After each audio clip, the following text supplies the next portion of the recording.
Hi guys, it's evening here in New Zealand, but it's 9 o'clock in the UK, and we've got Mr. Michael Feeley back with us by popular demand.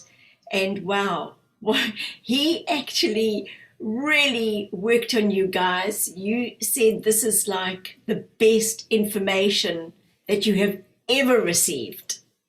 So, Michael, if you'd like to unmute yourself, there we go, and tell people what you've been doing since the last you were here just a few weeks ago. Yes, in a positive way. It's been extremely busy.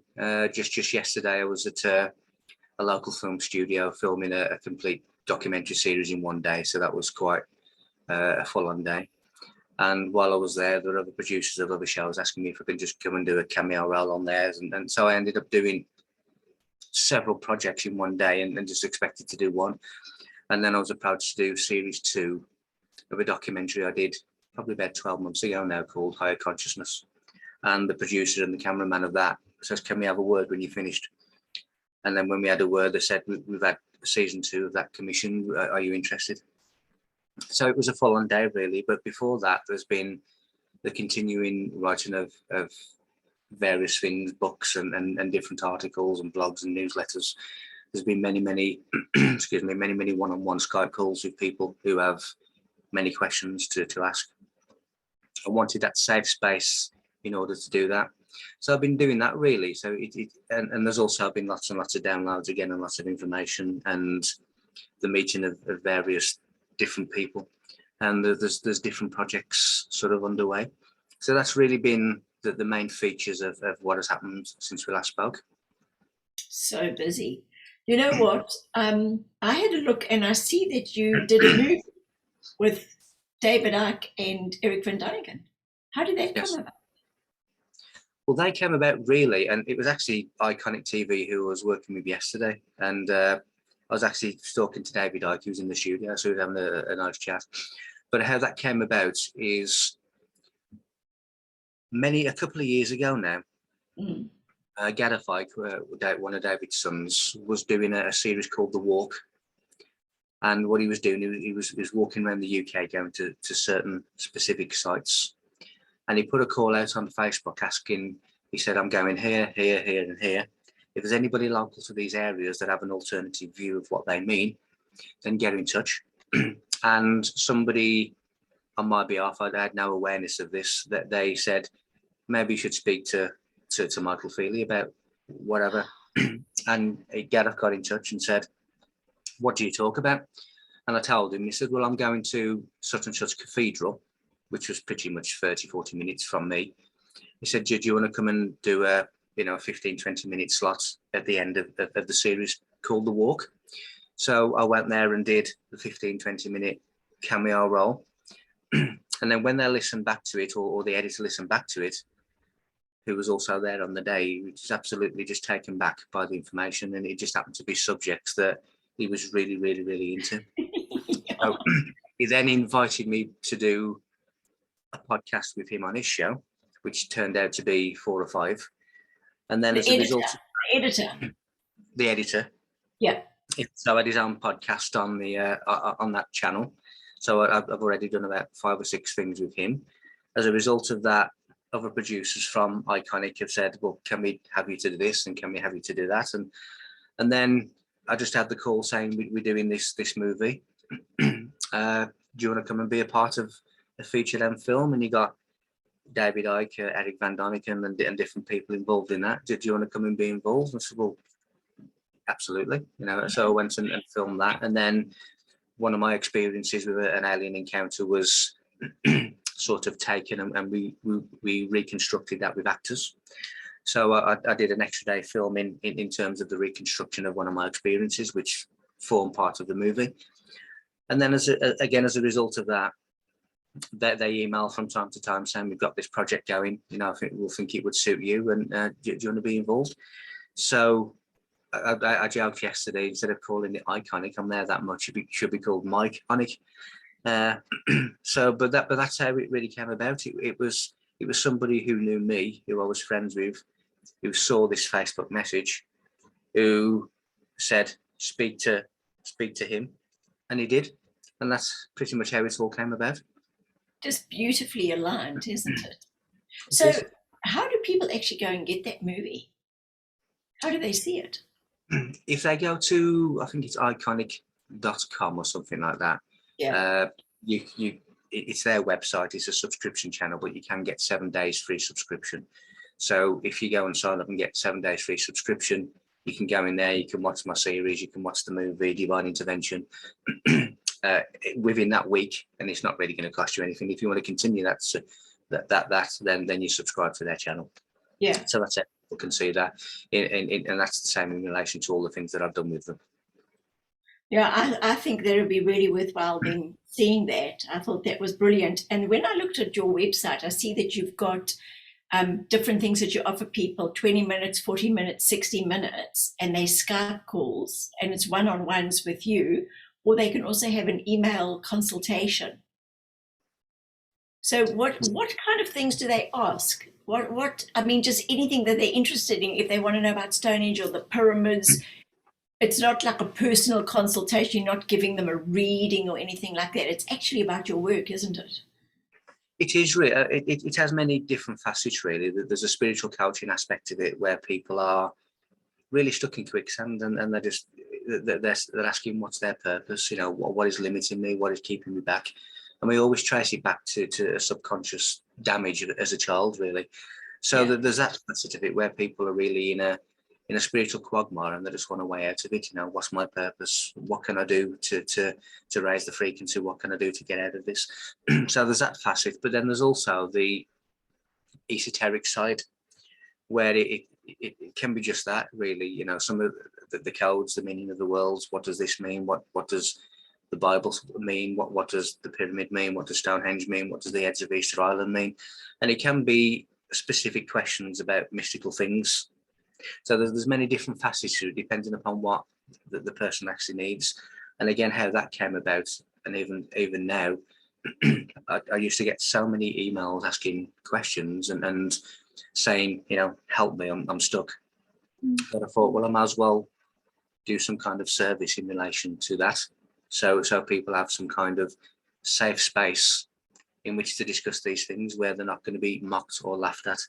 And the amount of people that start with, you're going to think I'm really, really silly. I said, well, no, I'm not, because I guarantee that everything that you're going to say to me now, I've either personally been through it, or I know somebody personally who has. So you're not going to be laughed at. You're not going to be mocked. I have a decent understanding of how things are. So, you know, don't be scared and helping out, because this is now your time to do that. So that's the kind of thing that I was getting at, and why I wanted to sort of specify in that kind of field. But Michael, I can't help but think that there's only one of you, and there are so many people that need help. So there's no way that you can go on the road even for a month and go from place to place yet. Like, I know it's been a tough time with travel and that, but is that something that you would do, and then start filling halls so that you can actually address a crowd rather than one-on-one? Because as fabulous it is for that person, to me, it's a waste of, it's not a waste, you know what I mean? It's like your time could be spent for the masses, because there's so many people that need your wisdom and what you've experienced. Now, that's a good point. And certainly before all the lockdown, I was certainly doing regular sort of appearances and doing talks and doing conferences and doing different things in a stage conference environment, and sometimes speaking to 350 people. Of course, when lockdown came, we then had to retreat back to the internet and do things online. So I still do online webinars where there's lots and lots of people watch. I do things like this. I do other radio shows. So it kind of caters for a large group, and also an individual person who doesn't necessarily want to pour out their heart in a public environment. So it's a kind of catering for all, and at the moment I do keep on top of it. There's occasions where a lot comes in at once, and sometimes I'm answering an email for someone, and I can actually see 3 or 4 more coming to the inbox as I'm replying to one. But nevertheless, I've been able to keep on top of it. I have been told that at some point in the future, I will be, should we say, training up others to do the same thing, almost as assistants, which I'm told will be something that happens in the future, because quite rightly, as you said, there's one of me, and there's lots out there. But at the moment, I'm keeping on top of it, and every email gets answered, and every query gets answered. So at the moment, there's a happy balance between public crowds and individual sacred space. Maybe we call it the MFC. It sounds like a football club. You know, the Michael Feeley Club. Yeah, sounds like a rapper. MFC. I forget that. What happened to it backwards? And you just need to get a thick gold chain with $, signs in gold. Not rundown, MFC. Yeah. But now, what about these kids' books? Yeah, the kids' books, they've been written. I'm just waiting for the illustrations to be done. The basis of the kids' books really was to scale things down to give children or the younger generation some kind of equilibrium in relation to history. Because at every stage of their life and every stage of their development, they're being lied to and deceived. So what I decided to do was scale it down to the mind of a child. And the whole ethos of the story is this really isolated child who likes being in his bedroom alone, which is really me. And one day he heard a knock on the door and he opens the door and there's no one there, but he looks down and there's a book on the doorstep. So he takes this book and he puts it in his bedroom. And then every now and again, he just has an urge to take this book and flip through the pages. And when he does, he gets transported to another world. And I chose 7 different locations for this child to go to. You know, the pyramids, Stonehenge, Atlantis, Easter Island, etc. And he goes there and he's met by some kind of guardian. And the guardian takes him around the sacred site and he has lots of fun. You know, when he's in Atlantis, he's swimming with dolphins and he's doing all kinds of things. And he's having a real childlike great time. And then at some point in the communicado, the guide comes up to him and says, now I need to be serious and I need you to take some information back to your world. And then he starts to tell this character, this child, the true meanings of this particular place and its secrets. And this child listens, and then all of a sudden he's transported back to his own bedroom with this information. But he thinks it must have been a dream. But then he looks in his hand and he's actually brought back some kind of physical artifact from where he's just been. So he then realizes that it wasn't a dream, it was real. And this happens 7 times in this particular series, this first series. And he comes back to our world, to our time, with sacred knowledge of the past.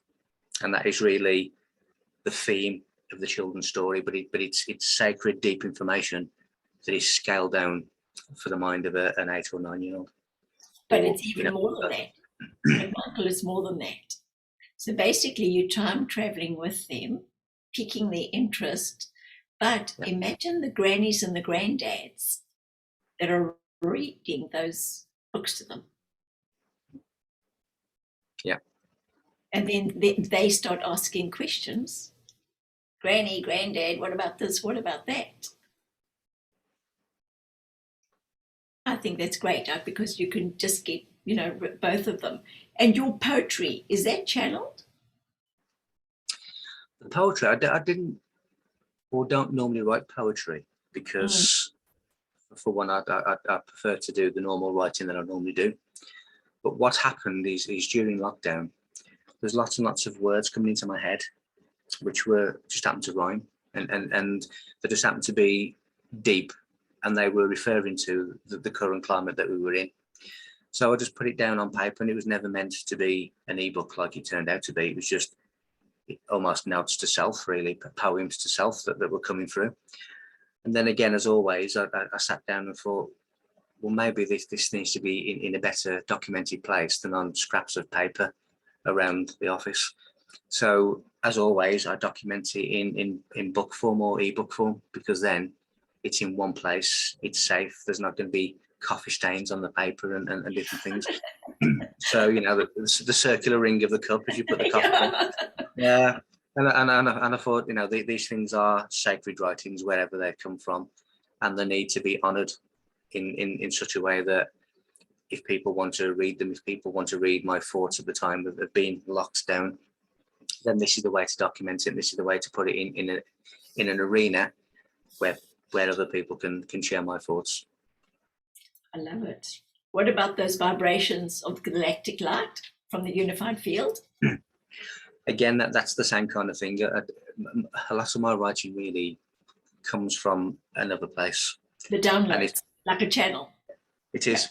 And sometimes it's me holding the pen, it's me writing the words. But often, now that the words that I'm writing are given. The words that I'm writing are because of a connection to other places. And some people call that Akashic Records, some people call that the quantum field, the Egyptians called it the Hall of Records. I would call it a universal library, where once you step outside of this 5 sense reality, 5 sense consciousness that keeps us bound to the third dimensional limits, then you start to access and you start to connect to these higher places, which we're all the same stuff of anyway. We're all connected to it, but the large majority of people have shut themselves off from the greater awareness. But when you react, yeah, and when you reactivate that, you then start to get these wonderful ideas, these wonderful messages, these wonderful what if, or why don't I look into that? Oh, that's a good idea. And you're just sitting there watching TV or doing something, and you get it in the same moment. There's a question and an answer of a compatible vibration that comes as an idea, comes as a why don't you look at, comes as an answer to a mystery or something else, and it's a wonderful. I don't tune in. I don't have to sit there and meditate. It just comes in, and regardless of what I'm doing or where I am, it just comes in. And Michael, do they sometimes give you either just a picture or one word, but the word can be broken up and suddenly means something?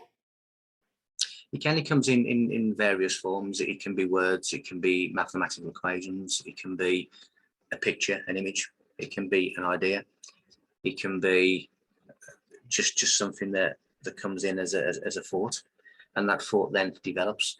And sometimes in dream states I'm given mathematical symbols and numbers, and then work it out, and then realize that it actually pertains to mystical information of the past. In a wake state, I'll get quantum equations in my head and as a picture, and I'm literally just writing them down from my head as an image. I've also had in the past genetic pictures of double helix with mathematical equations at certain points around the double helix, which turned out to be the repair or genetic repair. So it comes in many, many different forms. Sometimes, as I say, basic letters or images or thoughts. And other times it can come as a quantum equation or a genetic reparation. So when you speak about the genetic repair and that you actually get that, what do you then do with that? What I've done with it is I've drawn it from my head. Yeah. And at some point, it's gone into a book that I'm writing at the moment, but at some point, when I find someone who I can trust with the information, then I may present it with them, because I feel, because it came at the time of mass vaccination and lockdown, and it's all to do with the repair of DNA. I think it's connected to the vaccine, and I think it's connected to how we can reverse the adverse effects of the vaccine. So when I get someone who I can trust with the information, then I'll pass it on to them and see what happens from there. Wow, that's big. Yeah. That's a biggie, boy. One of the questions that somebody asked is, could you please ask Michael what advice has he got for somebody that's having similar experiences to him, but really don't know how to cope? Okay. It really depends on how you mean struggling to cope. Because when I first came into this, that my first couple of experiences were pleasurable. It was like kind of UFO type thing. But then I had a major awakening in 2009, which I may have discussed last time, where consciously as a remote viewer, I went back 150 odd years in time to the scene of the murder of a 14-year-old girl. And I brought that horror back with me. And for 6 months after that, I couldn't switch the light off at night because I feared I was going back to that place. Every time I shut my eyes to go to sleep, I feared I was going back to that place. So what had happened really is I had taken on the emotions of a victim. But in relation to a murder victim, the physical body dies. Now, obviously, the spirit and whatever will have some kind of trauma as what has happened to them. But I was technically a murder victim, but still alive. And that's where else, or how many other people have ever had to face that situation? You know, you are a murder victim that lives, and that really is a paradox. It's a real contradiction in terms, but that's what happened. So how do you cope with that? We just cope. We, as humans, we adapt. As humans, we just seem to go through a rocky patch. We go through a really, really violent storm, but we weather that storm and we come out of it. And maybe they can contact you, that person. They could actually, that's a perfect person, right? It would. If you actually have a Skype chat with you. No, of course. If you give them my email address, which is also on the website, but it's michael@michael-feeley.com. And if they want to email me, I can obviously tailor it more to their problem. But in essence, you know, we need to draw upon our resolve. You know, we need to have a look at what we're struggling to cope with, what aspects we're struggling to cope with. Is it the fact that, you know, that there's a complete lack of understanding of what reality is, the fact that there's many realities around us but outside of our scope of vision, and it's that kind of thing really. But if that person emails me, then I'll catch it for them and deal with it directly for them. Yeah, but in thank essence, you so much. we have to you know, draw on our resolve and steel and move forwards. I suppose it's that feeling of lack of control of exactly something's just going to happen and you don't know when it's going to happen and how it's going to be. That's right. But even when you come back into the physical reality and you step away from supernatural paranormal things, even in our own reality as humans, as physical vessels, the only thing we have control over is ourselves anyway. And we can't control, you know, when we pull out of a junction, we can't control where the other cars are. We can't control how other people drive. We can't control what our neighbours do, how loud they have their music on at night. We can only control ourselves. So even that gives you a sense of a lack of control of anything other than yourself. And now when you take that into the spirit world, you again face the same kind of lack of control.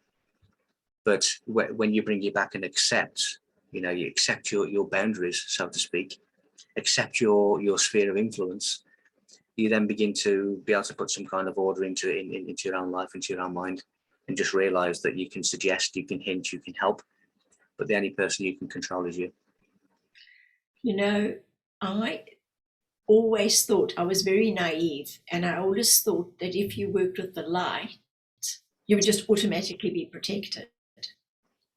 And I went to Cape Town with our eldest son, and the exchange rate was so favorable that I was able to hire the penthouse in this apartment block at the beachfront.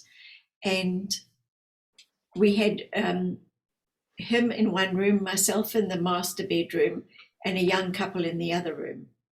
And at about 2 a.m, and you had to come out of the lift straight into the front door of the penthouse. So there wasn't any other entrance. And it was so high up that nothing's going to be able to get in there. And I woke up in the early hours of the morning, sort of 2 or 3 a.m, with an indentation on the bed, like a small child or an animal.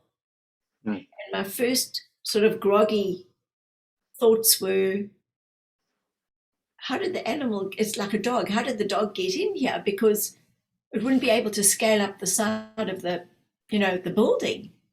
And then suddenly all the hairs on the back of my head, it just went, and that total fear. I just knew that this was not a good thing. And the very next minute, the bottom of each corner of the duvet at the end of the bed. Like it was as if, imagine if would have had to have two people pulling it evenly, and there went my duvet being pulled off me. And I was actually paralyzed with fear.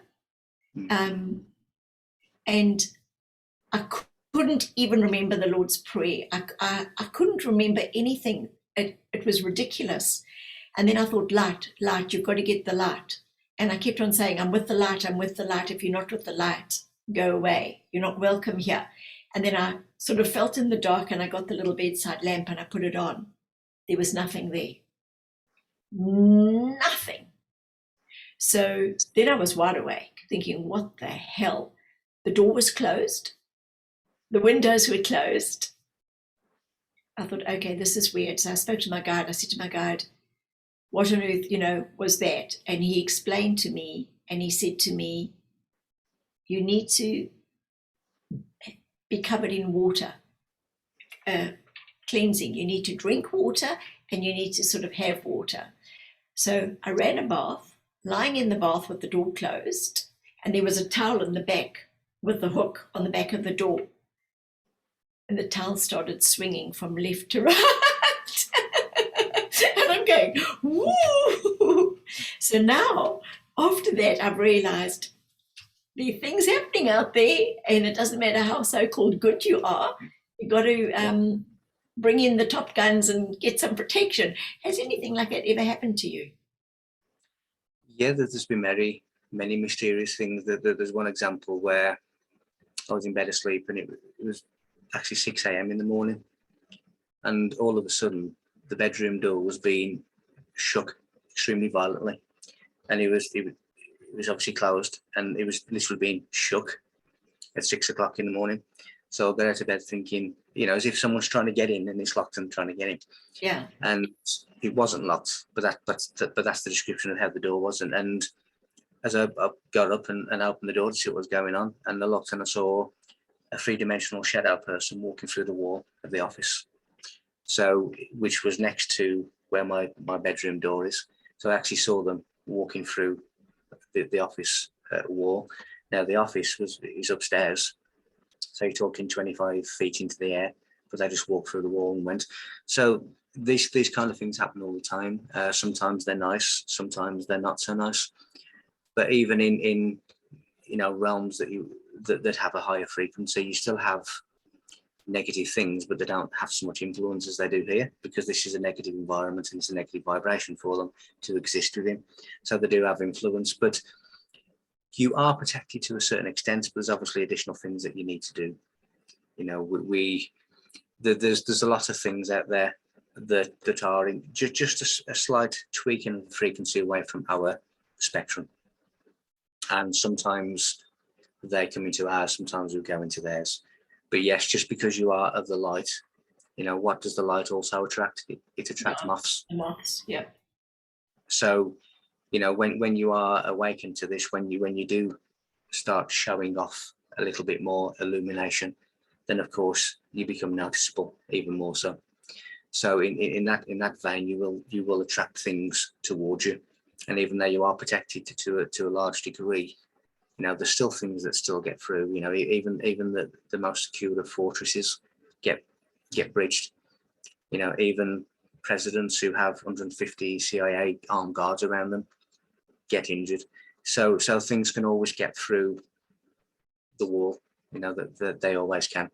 But when it does happen to you, there's certain techniques. It's easy to say, but try not to be fearful of what it is, because that is then an energy that feeds them. Yeah. And try and imagine, that you are this enormous being of light, this enormous powerful being that is impenetrable. And that also works as well. So people will experience these kind of things, but again, it's just how you deal with them when they happen. For me, I've been through the not wanting to go to sleep, not wanting to close my eyes, for fear of going back to a place I didn't want to go back to, but I never did. And you just have to realize that you are powerful. You are more powerful, and they can try and ruffle your feathers, that can try and scare you, that can try and create certain emotions of negativity within you. But that really is often the limit of their scope. So just start vibrating. Just think of a generator like a lighthouse with the light just going out and out and out in the ripples. Right. You are a powerful, impenetrable being. Yeah. And just project that to them. Push it out and tell them exactly where to go. So, next up. So the other thing, one of my favorite things that I'd love to know more about, you wrote that book about, the Anunnaki and the statement of Eridu. And are they real? And so what was your understanding with that, with the Anunnaki and the snake men? You see, there's so many different races of beings out there, and a lot of those beings have visited Earth. Some of them are still living in Earth. Some of them I feel were here before we were. So we are technically alien to them. When I started looking at the Zecharia Sitchin version, which is the most popular accepted version within various communities, it spoke about this race of beings that supposedly came to Earth to mine for gold, to repair the atmosphere of their own planet.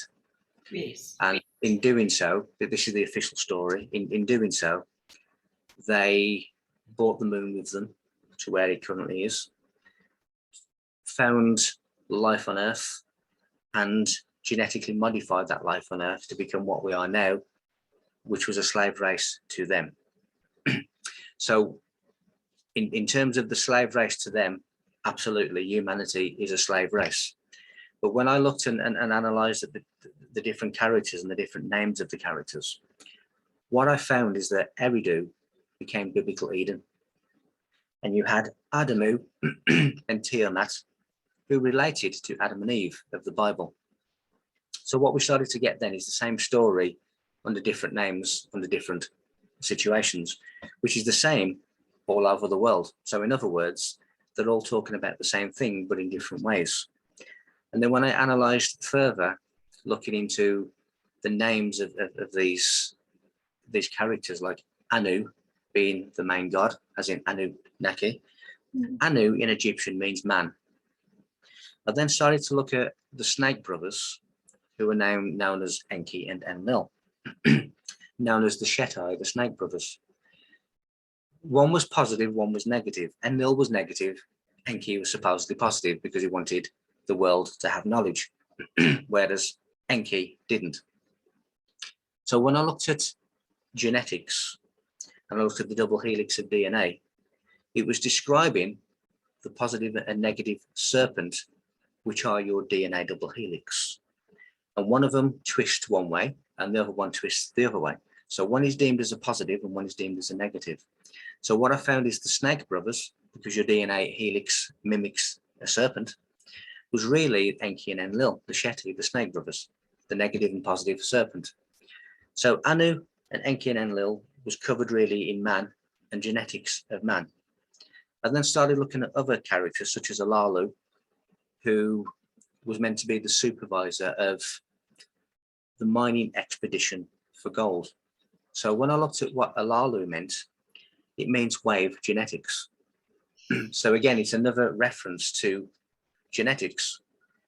And when you start seeing pictures of giants and small people, that was what I found when I looked at Mount Olympus in the Greek mythology and humans, where you have these large gods, the small people, the Anunnaki large gods and small people. Now, what that is referring to is a greater than average insight. So in other words, those who have knowledge, those who know more than the average person knows, big. Yeah. And that was mimicked in the same story as Mount Olympus of Greece. So the conclusion, and it goes into many other characters as well, but the conclusion drawn from that, in a nutshell, is that it is a metaphor and it is referring to man's genetic potential of ascension. And that is really the ethos of my translation of the Anunnaki story. Because when I then analysed the story where it says that 450,000 years ago, the Shetai, the Snake Brothers, brought the moon across the universe to where it is now. And I look at the science of what are known as tidal rhythmites. Tidal rhythmites are basically lunar gravitation of the oceans of the sea that leave almost fossilized evidence. Now, these fossilized evidence have gone back 2.2 billion years. So that tells you that the moon was in place where it is now at least 2.2 billion years ago. Therefore, the story of the Anunnaki bringing the moon 450,000 years ago doesn't comply with that. And another thing as well is it is the moon that tilts the earth, that creates liquid oceans, that creates the seasons, and creates an inhabitable temperature of earth. So if the moon was bought by the Anunnaki, yet they came to earth and found higher levels of life, that is also not compatible. So when you start looking at the story and you can find holes, big holes in the story, then you have to question the whole thing and the truth of the whole thing. So really, I discovered that it was a genetic metaphor for the potential of mankind. Wow. So it's just pulling back the layers, really, and not taking stuff at face value. Absolutely, because that's what people do with the Bible. That's what people do with the Quran. That's what people do with the Torah, because they're taking it at face value.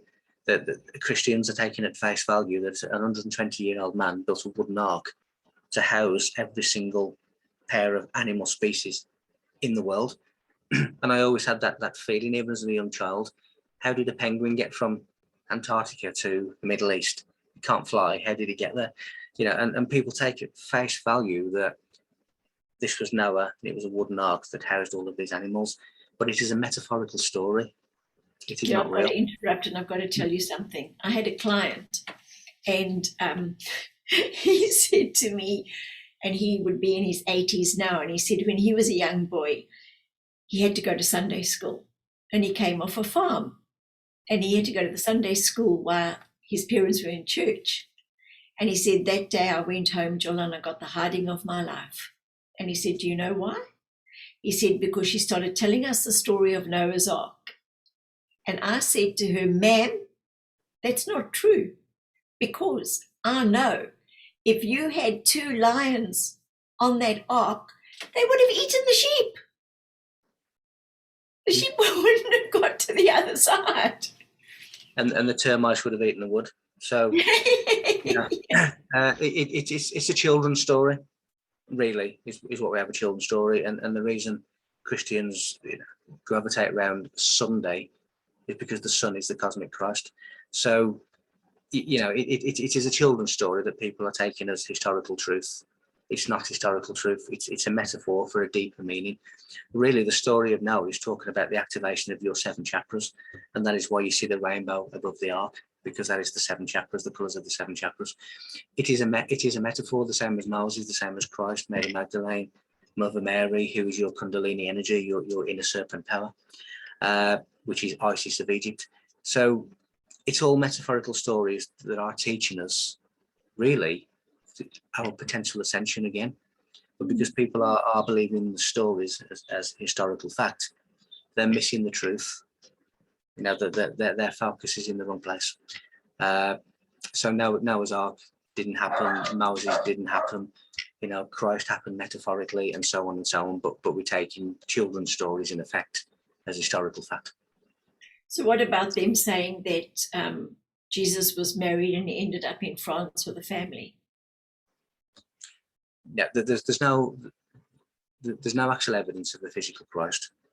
Was there a person of significance who used to give knowledge to people? Most likely. But when you look at history itself, even the Dead Sea Scrolls that were written at the so-called time of Christ by Jewish mystics never mentioned Christ once. Now, the king of the Jews, you would expect the Jewish mystics to be writing about. They didn't. There's no physical evidence of a physical Christ as it is taught, as it is told, being the Messiah, being the Son of God, being crucified for our sins. Sins just means ignorance, really. So no, but when you look at the likes of the true Holy Lands, not being Jerusalem of the Middle East, not being Palestine of the Middle East, but being Scotland in the UK, And when you look at this character that was documented historically as the Messiah of the Jews, it was a character called Simon, or Shimon in Hebrew, Bar Kokhba. He was known as the Jewish Messiah, and he led a Jewish rebellion against Hadrian, Emperor Hadrian. Hence the reason we have Hadrian's Wall, and then near to it we have an Antonine Wall. Now Palestine means between the two walls. So Palestine, the true original Palestine, is in Scotland, as is Jerusalem, and that is why the Knights Templar sort of gravitated towards Rosslyn Chapel in Edinburgh, because Edinburgh means the town or city of Eden. So again, we then go into biblical things. So Scotland is the true. Now, when you look at a picture of Simon or Shimon Bar Kokhba, the Jewish Messiah, he looks. There's a striking resemblance to the image that we're given of Christ. So the Jewish Messiah was not Jesus, according to the Jews. It was Simon Bar Kokhba, who was in Scotland fighting Hadrian of the Roman army, Emperor Hadrian. So history has been changed. It has been falsified by the Church of Rome. When we went from the Julian calendar to the Gregorian calendar that we now operate under, and you notice that January is now our first month. Originally, April is the first month. It is the firstborn. Aries, the lamb. In the zodiac, it's the very first. It is. It's the firstborn of God. It's the firstborn of the zodiac. So, but when we changed from the Julian to the Gregorian calendar, we lost 1,000 years of history. So they filled that with fictitious characters. And why? Just for control? What they realize is science is observation and the gathering of data. Now, the first thing to be observed by man was the stars. So man read from a very, very early time the celestial narrative. So in other words, that star appears in July and this happens. That star appears in August every year and this happens. That constellation moves, and when we have the age of Aquarius or the age of Leo, this happens. And you can guarantee, because it's a cycle, that what happened then will happen again next time. So it's almost a guaranteed celestial narrative of the future. So prophecies are really reading the stars. They also understood that stars, particularly zodiac stars, beam certain energies and certain frequencies down to Earth, which are made tolerable by the planet Earth by the 4 fixed stars of the zodiac, which are the 4 faces of God, or the 4 beasts of the Bible. They realized that in ancient rituals, people used to align themselves to certain stars. They used to do certain rituals at certain times of the year because they were harnessing the amplification of energy of certain star systems. So if you want to stop people from doing that, then you start to change the time of the year. So it creates confusion and people don't know when to align themselves to these stars. So if you change April to start in January, why is it that we have September as the 9th month when Sept is 7? Why is October the 10th month when Oct is 8? Why is December the 12th month when December Dec is 10? Because it has been shifted. It has been deliberately moved so that we are misaligned with these frequency stars. So it's all part of altering history. It's all about making us misaligned with certain star frequencies. That's crazy. Yeah, it's just, I tell you. So the other things I want to know about are Easter Island and also the Ankh, or the Ankh from Egypt. That's a very, very strong symbol. So somebody said, please could you ask Michael about that Ankh or Ankh? The Ankh. I'll speak to you about Easter Island first, and I'll move on to the Ankh. So Easter Island, from toe to head, it is a statue that is 33 feet. Yeah. So 33 is a significant number, as we know, in relation to many, many different things. The human spine, which is Jacob's ladder, which is the highway to enlightenment, because it takes you to the head, has 33 vertebrae. Now, the 33rd vertebrae is known as Atlas, which is where the crucifixion of Christ occurs in Golgotha, the 33rd vertebrae, Atlas. Atlantis means the island of Atlas. So what Atlantis is referring to is the enlightenment of the mind, the island, which is the mind, which is on top of Atlas. So when you see in Greek mythology the god Atlas holding up the earth, it is really holding up the sphere, which is the illumination, the mind. Now, when I won't go too much into Atlantis because I'm dealing with Easter Island, but so 33 feet as a statue. So why is it that the bodies are buried and the heads are exposed? Yeah. There are believed to be 1,000 statues. Now, 1,000 really corresponds to the lotus leaf on top of Buddha's head that has 1,000 petal leaves, because the number 1,000 in, should we say, spiritual science relates to the conqueror. The conqueror simply means the master of self. So the Buddha, the Christ, is the enlightened one who has mastered their selves, hence the 1,000 petals. So 1,000 is important as well. So I'm kind of building up the story. All of them face towards the east, apart from some of them that face to the floor and some point to the sky. Again, that is heaven and earth. And isn't it Easter Island and they're facing the east? Yep. Easter Island, east is where the sun rises, the illumination.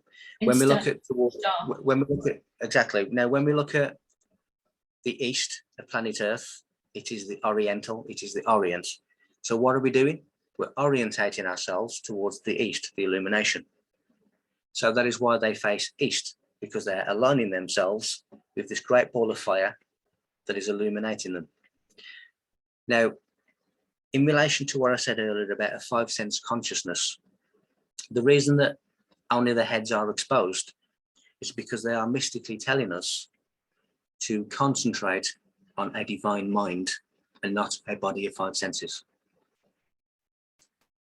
Now, when you put all of these composite parts together, illumination, 33, facing the east, Easter Island, 1,000 of them, their heads exposed, concentrate on a divine mind and not a body of senses. Because when you concentrate on a divine mind, you enter the infinite expanse and you enter the Hall of Records, the Universal Library, and different things. That in essence is what they are telling us. That in essence is why you can only see the heads of Easter Island. So, Michael, do you think that when they talk about the Universal Library or that sort of thing, if we go within and we go through that point of stillness, we're actually in that Universal Library, because otherwise how are we getting all our information? We are. Now, when you look at, there's many keys and keyholes in mystical circumstances all around the world. If you look at the Vatican as an aerial view, St. Peter's Basilica is really a key. You see lots and lots of different symbols of keyholes around the world. What is that symbolizing? It is symbolizing, it is a 2-dimensional representation of knowledge of the 3 kingdoms. So what are the 3 kingdoms? You have the inner kingdom, which is the body, or what is inside the body. You have the outer kingdom, which is that outside the body, and that can be expanded as far as your awareness will take you. And then you have the heavenly kingdom, which is divine awareness, which enshrouds both of them. So when we breathe, we're absorbing the outer kingdom and we're taking it into the inner kingdom. And then when we breathe out, we are taking the inner kingdom and putting it into the outer kingdom. So what is that? It is the Holy Spirit. Why? Because spirit means breath. So it is the breath of life. So when you look at the Hebrew God of the Bible, Yahweh, it was originally a tetragrammation of YHWH. YH means to inhale and WH means to exhale. So Yahweh, the God of the Bible, is really the breath of life, the Holy Spirit. Breathe in, breathe out. So we are forever in a flow field of the inner, the outer, and the divine heavenly kingdom. We are a part of it and we are encircled by it. So God dwells in us and we dwell in God all the time. So this divine universal awareness is the universal library that we're all connected to, because we're breathing it in, we're breathing it out all the time.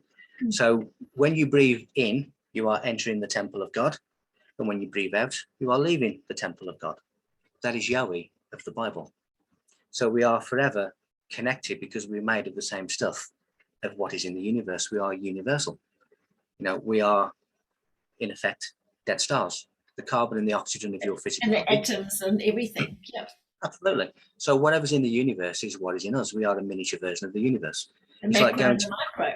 Yep. exactly. It's like going to the ocean, getting a bottle, putting the bottle in the water, putting the top on. You now have the ocean in a small version, and that's what we are. So we are universal. So we are forever connected to the universe.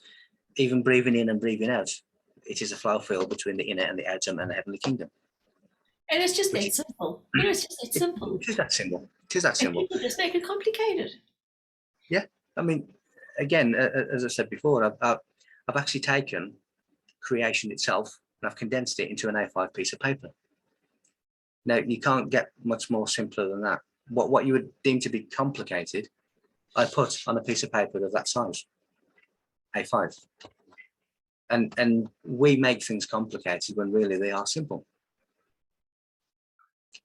Whew, I tell you, it's like, we need more Michael. We need more Michael. Why couldn't you have been a triplet? We could have spread you around. A quadruplet, yeah, absolutely. You probably have 3 who weren't awake. But you know, it's nice to be said, so thank you. But these things are important for people's development to move on and to really understand how powerful they are and understand their place in everything, and understand that whatever you see around you or think you see around you or whatever, you at one point as the original divine awareness were part or party to its creation. And So to you are stop playing small. exactly, you know, in a Drives me world that insane. makes you feel small, a world that tries to make you feel small, think big, because that's what you are. Yep. And when you start to do that, Don't give away you that expand. power. No, you expand like the universe when you begin to understand that. So the Ankh, the mysterious Ankh. Yes. There's, as with anything, there's never just one meaning. So the Ankh, known as the key of life, when you look at the shape of it, one aspect of the Ankh is a key to advanced technology that they once had, which is still insulated inside the likes of the Great Pyramid. So they would take the key and they would, it's almost like a car key, really, in relation to advanced technology. That is one aspect of the Ankh, which is also written NH in Egyptian. Other aspects of the Ankh is that the cross is man. So when you put, and woman, of course, but when you put your arms outstretched and your body straight, you become the cross. Now, the part between the neck and the top of the head, or on the cross, the bit between the horizontal bars and the top of the cross, is the fourth way, which is the path of enlightenment. So when you have man, and when we crucify our physical part, we release our divinity, which is the Christ on the cross being resurrected and whatever. But when you look at the Ankh, you'll see an oval head-shaped top. See that it is empty, it is a void. Now that is a state of enlightenment, perfect stillness, because it is empty. Now anything that is empty, the same as the universe is always in a dormant state, when it is in a dormant state of emptiness, it can be all in an instant. It is perfect enlightenment, the oval shape. So you have the Ankh, which is the cross, talking about divinity within. And then you have the oval head, which is empty, which is the perfect bliss, the perfect state of enlightenment, an empty mind. And as the Bible says, the inn was full. If the inn is full, the mind is full, the mind is crowded, and nothing can get in. So you need to quiet the mind, you need to still the mind, you need to make the mind empty, which is the top of the Ankh, which sits upon a cross. So it has multiple meanings. You can also put the Ankh over the uterus, and it is the female reproductive organs as well, which again is a key of life. Because everyone that comes into the third dimension has to come through the female, has to come through the womb. And when we go back to the galactic womb, the galactic consciousness, then it is returned back to our original state. And that is why you see President Donald Trump doing this symbol quite a lot. because the two thumbs mean a return to the ether, and the bottom part is the womb, but the ether is womb consciousness, which is galactic consciousness. Gala, galactic, galaxy means milk, which is the mother's milk, the same as the Milky Way. It is the cosmic Milky Way. Yeah. So we come out of the cosmic womb, we come through the physical womb into the third dimensional world. So the Ankh is demonstrating and replicating this process, but it was also a key that started this advanced technology by placing it into the machinery and turning it. So that in a very, very succinct way are some of the meanings of the Egyptian Ankh, the key of life. I think you put that really well together and brought it in together. Have you heard of a guy called Nassim Harem? Yes. And he was saying that everything is a vacuum, like the universe and everything. And I thought to myself, he's 100% correct, because our mind, I reckon, is a vacuum. It's vacuous until you put something in it, which then creates a form. Yeah, and if you imagine that before anything is manifest or created, it is a thought. And then following that thought, you then create. So you have the thought first, and then you create what you've just thought. So, yeah, I mean, it could well be a vacuum, you know, and it, as I say, it is the dot. It is the place of stillness. It is the dormant state that can, at any millisecond, can be all things. So coming full circle and going back to speaking about, you know, that lady that said, what advice would you give, etc. When you had your very first experience, what was that? My very first experience was in Rome. There may well have been childhood experiences that I can't remember, but the first adult experience was in Rome when I was with my wife on a city break near to the Colosseum, just walking might have been about 5 o'clock in the evening or something. It was a lovely sunny evening. And we're walking past the Colosseum, and I just caught my wife looking into the sky. Now, of course, when you see someone staring at the sky, the first thing you're going to do is stare at the sky. So that's what I did. And what I saw, the same as what she saw, was originally in the sky. It began as like a tornado shape, but high up in the sky. And then as we watched that, the tornado shape turned into a sphere, changed shape. And then a little while later, the one sphere turned into 2 spheres and began to dart around the sky, almost in synchronicity. But it was under some kind of control, because it was changing shape, it was splitting up, it was moving around the sky. And it darted around the sky as a pair of spheres for a while, and then returned back to one singular sphere, and then just disappeared. Now, this was probably about 4 or 5 minutes of us watching this show in the sky. And it wasn't a tornado. I don't know what it was, because it, as I say, it was changing shapes. It was splitting into 2. It was then going around the sky in 2, and then returned back to 1. It was under some kind of control, but it wasn't anything that appeared to be a solid object. So it was really a mystery as to what that may have been. But that was my first experience that I can remember. And then moving on from that, it just continued, sometimes on a daily or nightly basis, seeing different shaped craft in day, during the night, seeing wormholes and portals opening up in the sky, and seeing craft coming out of them, coming out of the portal, and just things that sort of catalogued along that kind of way. So the first one was kind of in the sky, an aerial show, an aerial display was my first. But you've actually had an encounter with an alien as such.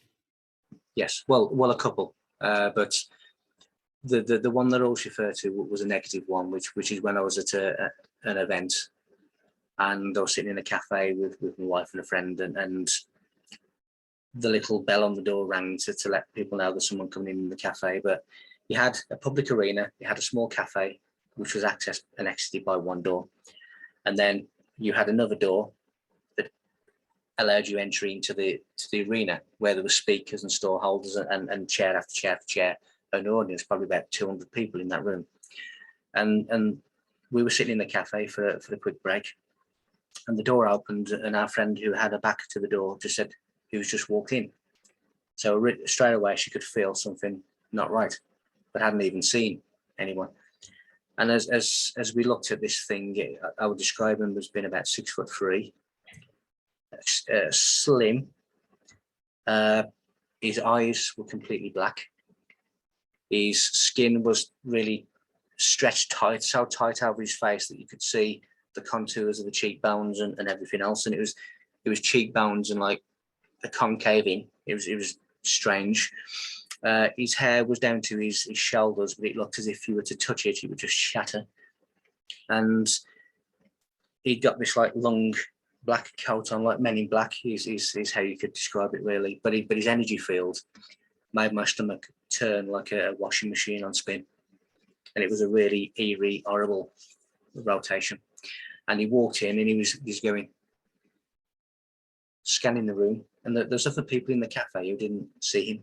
Only the three of us saw what he really looked like. And then he walked to the door, and then he opened the door and he went into the event arena.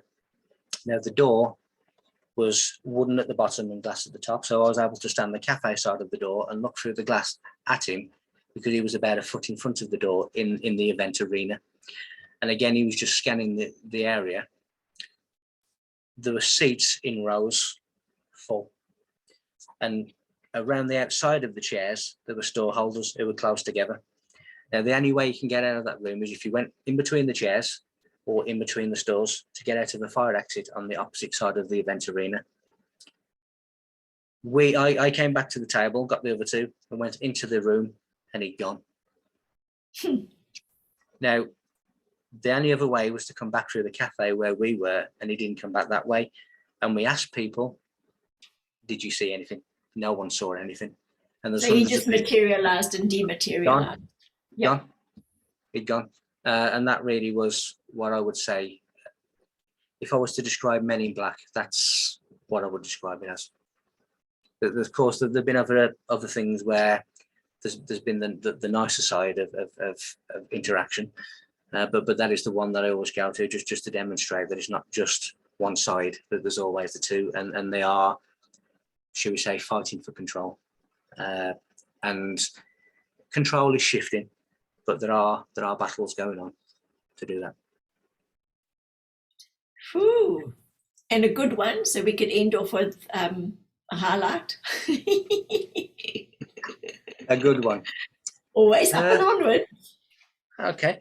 Well, I guess for anyone who's seen the movie Close Encounters of the Third Kind, where basically the story is they have several cast members who are being invited to this particular place, but they don't know they're being invited. They just keep getting this image, and they're making the image with they're drawing it on with paint, or they're making this shape that they're seeing out of mashed potato, and it's driving them mad because they're seeing this image and they don't know what it is. It turns out to be a mountain, and it turns out to be that all the people who are seeing this image are being invited to this mountain because something is going to happen. Now, taking that into real life, I do believe these movies are real life anyway, but taking it back to real life, there's one even, there was always my wife and I and two friends that used to go for walks in forests at night. And the one evening, many years ago, I just had this really deep urge that I needed to go to a place called the Clent Hills, which is probably about an hour's drive from where I lived at the time. The Clent Hills, C-L-E-N, Clent Hills. Clent Hills. What you have on top of them are four ancient monoliths on top of a really high hill. Now, when you stand at the top of this hill in daylight, you can see four English counties that are joined by this hill. Yeah. And it's an ancient site of four monoliths. Now, I had this real strong urge that I had to go to this place the next evening. And I was beginning to get lots and lots of images of me standing there at night and seeing orbs coming from every direction into the center of the monoliths. And I spoke to my wife and said, I've got this real strong feeling that we need to go to the Clent Hills. And she said, actually, so have I. So, well, I feel like it needs to be maybe tomorrow. So shall we ring our friends up and should we invite them along?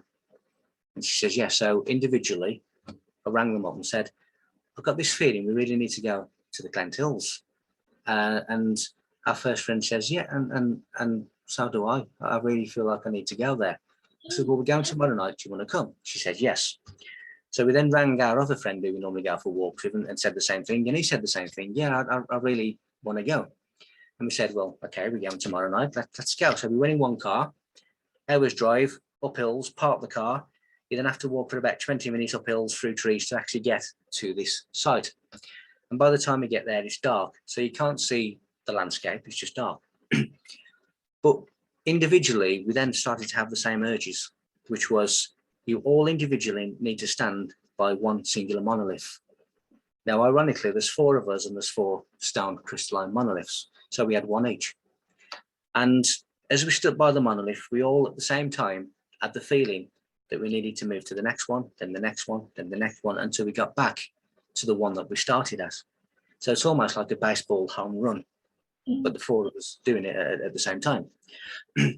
And we was taking pictures of the landscape and everything else. Now, the pictures that came back are the exact images of what I saw in my mind the previous night, with all the lights coming from all directions into the center of these monoliths. What I also saw above us was some kind of craft above us. And all of these orbs that were coming from all directions were going into the middle of the monoliths and going up into the craft. Yeah. Gone. And so really, we in our opinion, we were unlocking a portal by making the rotation. And as a result of opening the portal, these things were able to come from all directions and go back to the ship. Now, another synchronicity to that is several months later, the female friend who I mentioned was talking to some spiritual people who she knew, who lived by that site. And she was saying, oh, we went there, you know, several months ago. Without any other prompting, one of the ladies said, do you realize there's a ship above there, don't you? So, you know, and these things are all individual people telling you the same things that you've seen and experienced, and it's all synchronicity, and it's all. So that was a particularly nice one for us, to as 4 people to be invited to a certain place, which was reminiscent to one of my favourite movies of the 80s, which was Close Encounters of the Third Kind.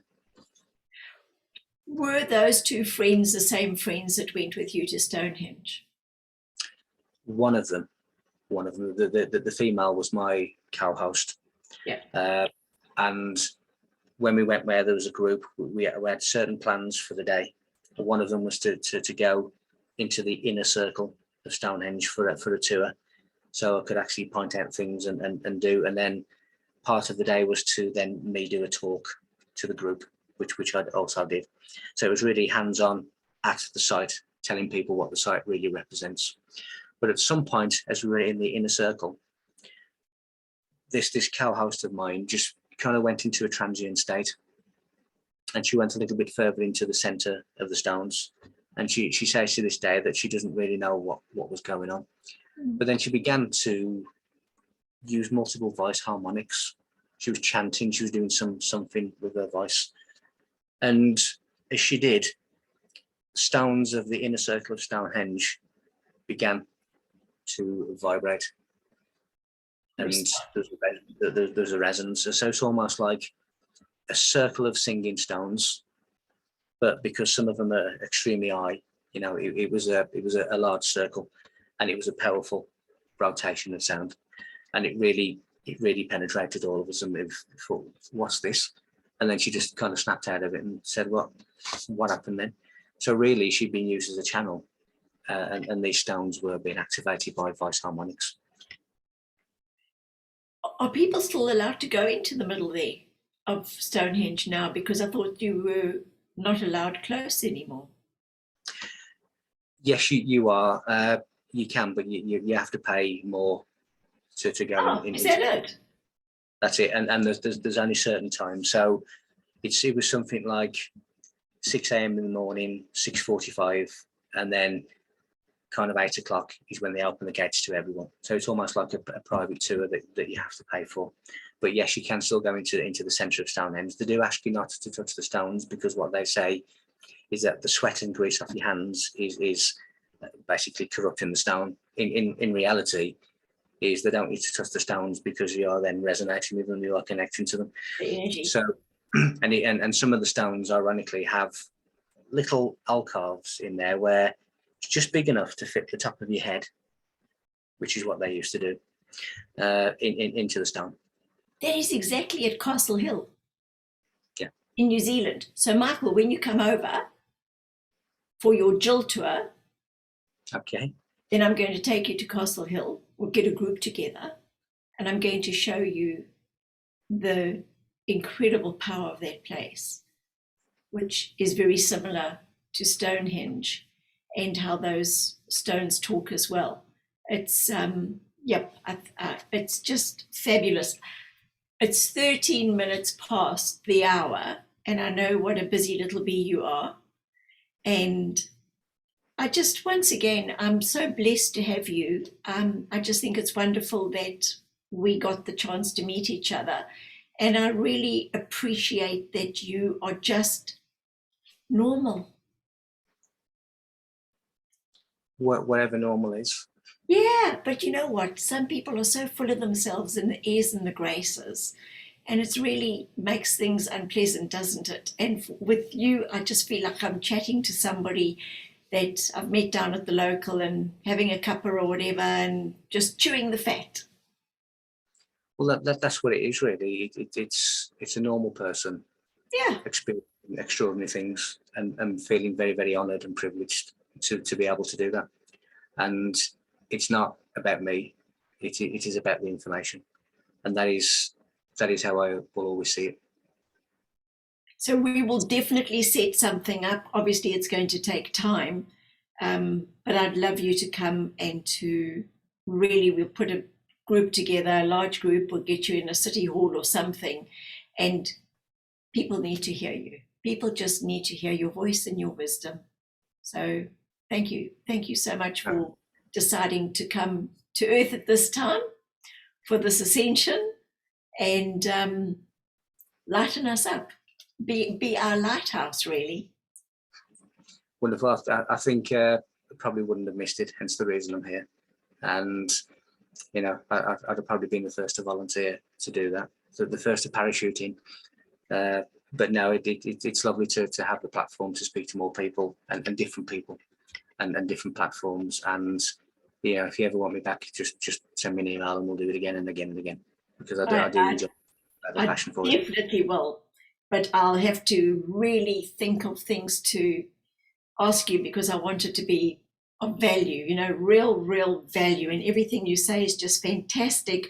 But I just wanted to get people to know the Michael behind the information, the family man, you know, the policeman that was, and that you had a regular life just like everybody else, and that these things just unfolded and your life changed.